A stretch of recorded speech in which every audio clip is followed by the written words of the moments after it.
Love-inspired suspense and HarperAudio present Texas Crime Scene Cleaners, Books 1 through 3, featuring Crime Scene Conspiracy, and Cold Case Target, and Deadly Christmas Inheritance by Jessica R. Patch.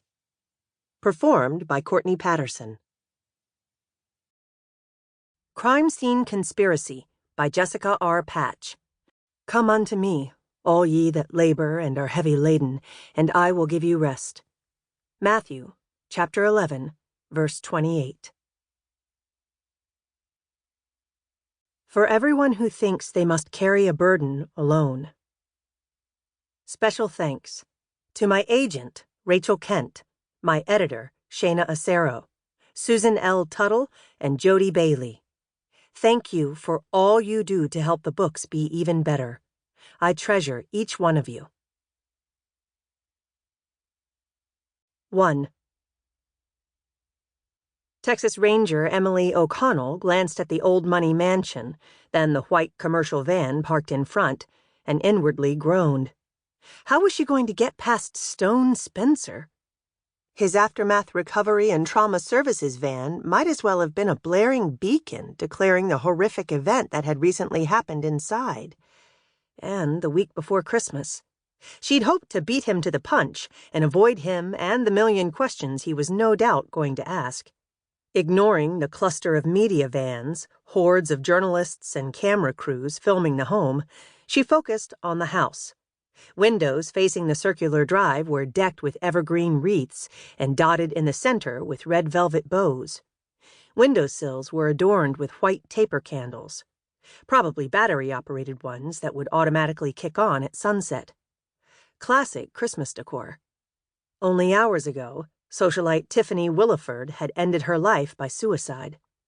Holidays were, sadly, one of the highest times of the year for suicides. But Emily wasn't so sure it had been a suicide at all, and that's why she was here. Tiffany's much older husband, the Honorable Charles Williford, known by friends as Judge, had found her at 8 this morning in her private salon.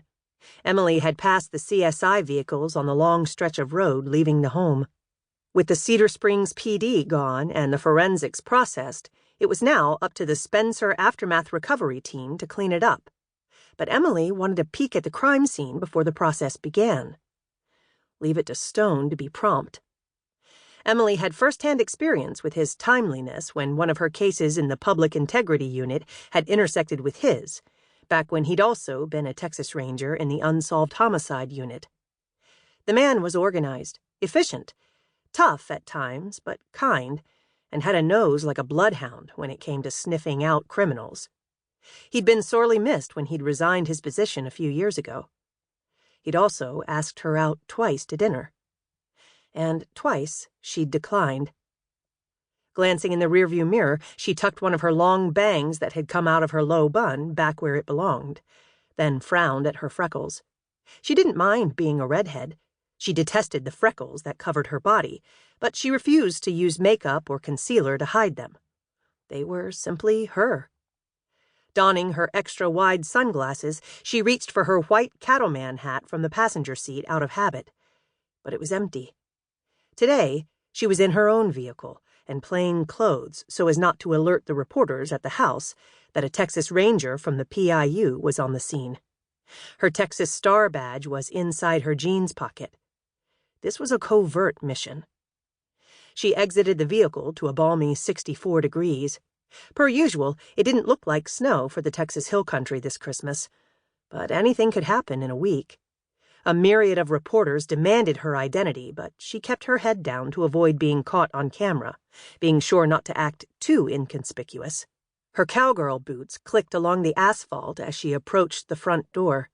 She ignored the reporters' questions and kept her back to the hungry cameras. Cedar Springs PD might be calling this a suicide, and maybe it was, and the autopsy report might read the same. But she and her director, George Baldwin, needed to know for sure. Judge Williford had ties to Governor Paul Henderson, and Paul Henderson was why she was here. No one could know. Not yet. Not even Stone Spencer. Emily wasn't going to lie. Sample complete. Ready to continue?